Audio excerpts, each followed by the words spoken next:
Hello and welcome to GP Support North's three-part series all about Smartview, showcasing the functionality and benefits for this Dynamics GP tool. Well, with that said, let's jump right into data sorting. Over to you, Brittany.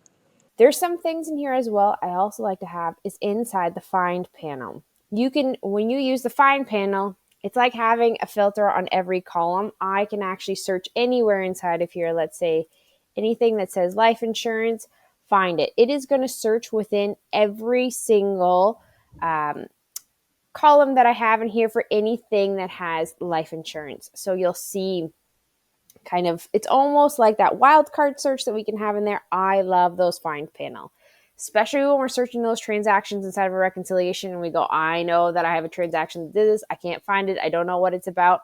We can have a few of those keywords inside of there. I personally, this is one of my favorite ones when using a reconciliation. The other one is just auto filter row. You can do that inside of here where we can say, okay, you know what? Show me any debit that's worth $250 and it'll bring it inside of there. Okay, you can bring that auto filter row inside of there and you can have multiple filters you want. You can put a filter on every single row, under every single column if you want to.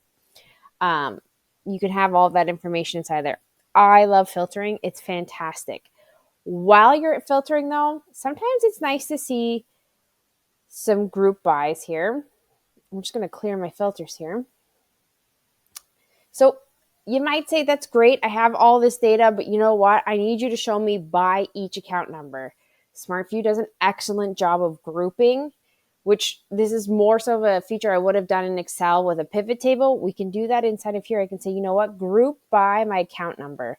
So now I have my group by, and of course you can add your subtotals by your group buys as well, if that's what you want to do. Okay, so I definitely like having those group by functions. You'll notice here that I do have subtotaling turned on per group by. So for my first account that I'm grouping by, which is 1100, I have my sum of my debits and the credits. And of course, any of your other functions that we saw before there being the sum or the average or the count works in those grouping bys as well. Okay. Now, if you're like me, I might be a little bad for this. I like to leave 20 windows open because I like to look at multiple things at once.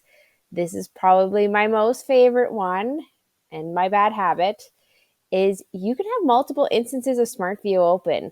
So unlike SmartList where I can only have one open, I have multiple Smartviews open. So if you wanted to have something for inventory open and for the GL and we want to bounce back and forth for whatever reason, you could have multiple instances of Smartview open.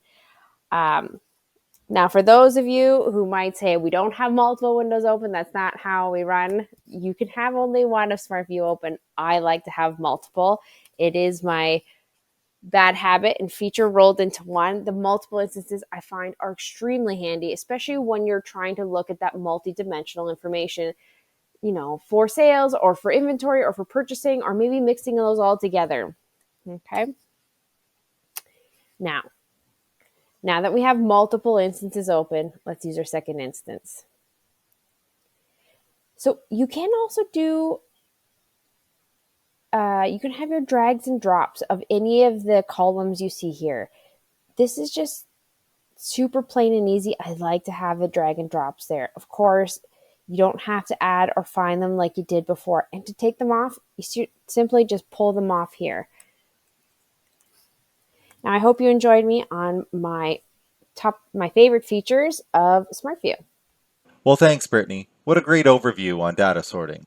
For the rest of the episodes on Smartview, or how GP Support North can keep you on a successful digital transformation while staying on Dynamics GP, visit us at gpsupportnorth.com/eOne. Well, we'll see you there.